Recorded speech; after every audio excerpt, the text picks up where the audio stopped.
PSL এ ফিরছেন নাহিদ রানা। এবার তাকে নিয়ে শক্তিশালী একাদশ গড়ে শিরোপা জিততে মাঠে নামছে পেশোয়ার জালমি। দীর্ঘদিনের শিরোপা খরা কাটাতে একাদশে থাকবেন বাবর আজম, কুশল মেন্ডিসদের মতো তারকারা। তবে সবাইকে ছাপিয়ে দলের মধ্যমণি ধরা হচ্ছে টাইগার পেসারকে। তাকে নিয়ে বিশেষ পরিকল্পনা করেছে টিম ম্যানেজমেন্ট। সব মিলিয়ে রানাকে নিয়ে তবে কেমন হতে চলেছে পেশোয়ারের ফাইনাল ম্যাচের একাদশ, সেটা নিয়ে বিস্তারিত রিপোর্টে। কথা ছিল বিশ্রামে থাকবেন, তাই ওয়ানডে সিরিজের পর আর নাহিদ রানাকে পাকিস্তানে পিএসএল খেলতে পাঠায়নি বিসিবি। তবে তাকে পেতে সাথে সাথে উঠে পড়ে লাগে পেশোয়ার জালমি। শেষে সোজা বাংলাদেশ ক্রিকেট বোর্ডের প্রেসিডেন্ট তামিম ইকবালের কাছে অনুরোধ করেন ফ্র্যাঞ্চাইজির কর্ণধার জাবেদ আফ্রিদি। অন্তত এক ম্যাচ অর্থাৎ ফাইনালের জন্য হলো নাহিদ রানাকে দলে চায় তারা। নিজের পুরনো ফ্র্যাঞ্চাইজি মালিকের অনুরোধ অবশ্য ফেলে দিতে পারেনি তামিম, তাই নতুন করে ফাইনালের জন্য পাকিস্তান যাওয়ার ছাড়পত্র দিল বিসিবি।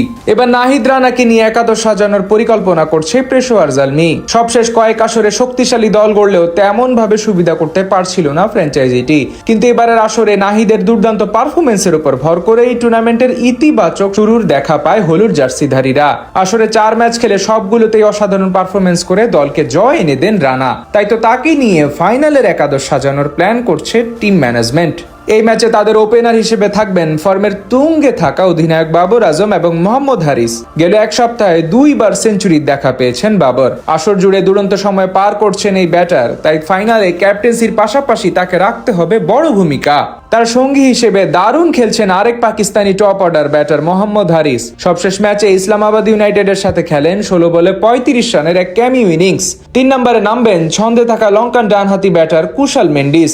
আসরে এখন অব্দি 10 ম্যাচে প্রায় 170 স্ট্রাইক রেট এবং 60 গড়ে 541 রান করেছেন এই শ্রীলঙ্কান ব্যাটার। ফাইনালে তার উপরে অনেকখানি নির্ভর করবে পেশোয়ারের সাফল্য। তার ব্যাটিং প্রতিপক্ষের সাথে গড়ে দিতে পারে বড় পার্থক্য। এছাড়া মিডল অর্ডারের আস্থার নাম Kiwi all rounder Mitchell Bracewell. Spin bowling এর পাশাপাশি ব্যাটিংটাও ভালোই পারেন তিনি। টুর্নামেন্টে 10 ম্যাচে প্রায় 180 স্ট্রাইক রেটে 186 রান করার পাশাপাশি বল হাতে শিকার করেছেন 5 উইকেট। তাই ফাইনালে তার অলরাউন্ডিং পারফরমেন্স প্রয়োজন ফ্র্যাঞ্চাইজিটির। তাদের সাথে অভিজ্ঞ ইফতেখার আহমেদও এক্স ফ্যাক্টর হতে পারেন এই ম্যাচে। পেস বোলিং অলরাউন্ডার হিসেবে একাদশে থাকতে পারেন অ্যারন হার্ডি। 2 বিভাগে তিনিও আছেন দারুণ ছন্দে। এছাড়া আব্দুল সামাদ, খুরাম শেহজাদদের দেখা যেতে পারে ফাইনালের একাদশে। অন্যদিকে নাহিদ রানাকে সুযোগ দিতে আগের ম্যাচের একাদশ থেকে বাদ পড়তে পারেন তরুণ মোহাম্মদ বাসিত আলী। তার পরিবর্তে পিএসএল এর মঞ্চে আরো একবার গতি ঝড় তুলতে পারেন চাঁপাইনবাবগঞ্জ এক্সপ্রেস।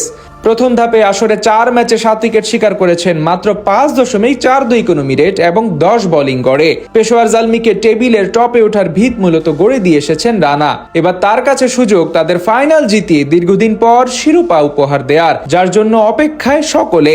আগামী 3 তারিখ অনুষ্ঠিত হবে 11তম পিএসএল ফাইনাল।